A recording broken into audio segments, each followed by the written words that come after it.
Public Utilities Regulatory Commission has expressed that the board members of the Electricity Company of Ghana will fulfill the 5.8 million Ghana cedi penalty imposed on them. The PURC issued a fine on Tuesday, April 16th, citing ECG's failure to provide a load shedding schedule following a series of power disruptions between January and March 2024. Director of Research and Corporate Affairs at the Public Utilities Regulatory Commission, Dr. Eric Hofi Obute, remains optimistic that the ECG board members will uphold their reputation and settle the fines by the May 30th deadline.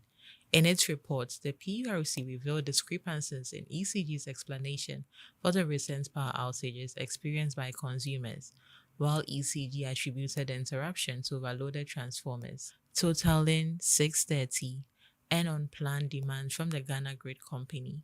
The Commission's analysis of the data provided by ECG paints a different picture. Of the 715 transformer details examined, only 31 were operating below 70% capacity, while 595 were loaded between 70 to 100%, and 89 were loaded beyond 100%. Moreover, out of the 647 outage incidents occurring between 7 p.m. and 11 p.m., only 3 were planned outages related to transformers. The majority of the outages during this period were attributed to Gridco's load management operations and faults unrelated to overloaded transformers. The Ghana Road Transport Coordinating Council has refused to approve proposed increases in transport fares by some driver unions until the price of fuel surpasses 23 Ghana cedis per litre. This decision comes in response to recent fare hikes announcements by 2 driver unions, attributing the surge in petroleum product prices. In an interview with Francis Aban on the Morning Star, GRTCC's General Secretary, Emmanuel Hini cited the union's previous defiance of fare reduction directives despite fuel price drops as a reason for the refusal. He emphasized that fare approvals are contingent upon fuel price benchmarks, highlighting the need for discussions when fuel prices exceed or decline by 10% from previous adjustments.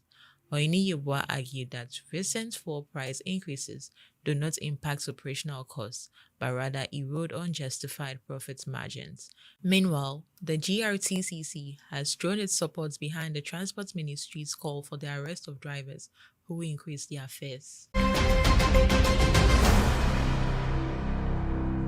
Kenya Power, the state-owned electricity utility responsible for the transmission and distribution network in Kenya, has declared a forthcoming reduction of up to 13.7% in electricity bills effective May 2024.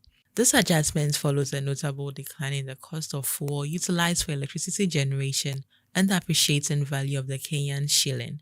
The reduction is primarily attributed to a substantial decrease in the fuel cost charge, which fell by over 30% from March to April 2024.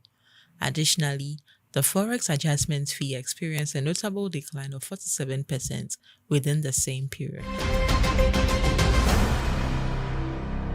During a press conference on Tuesday, White House Senior Advisor John Podesta announced the formation of a new trade tax group by the United States aimed at reducing carbon emissions from global commerce and industry.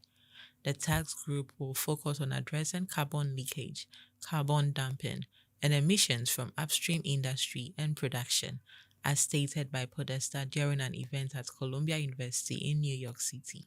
This initiative comes as the United States endeavors to bolster domestic deployment of renewable energy technologies and manufacturing in response to heightened competition from China.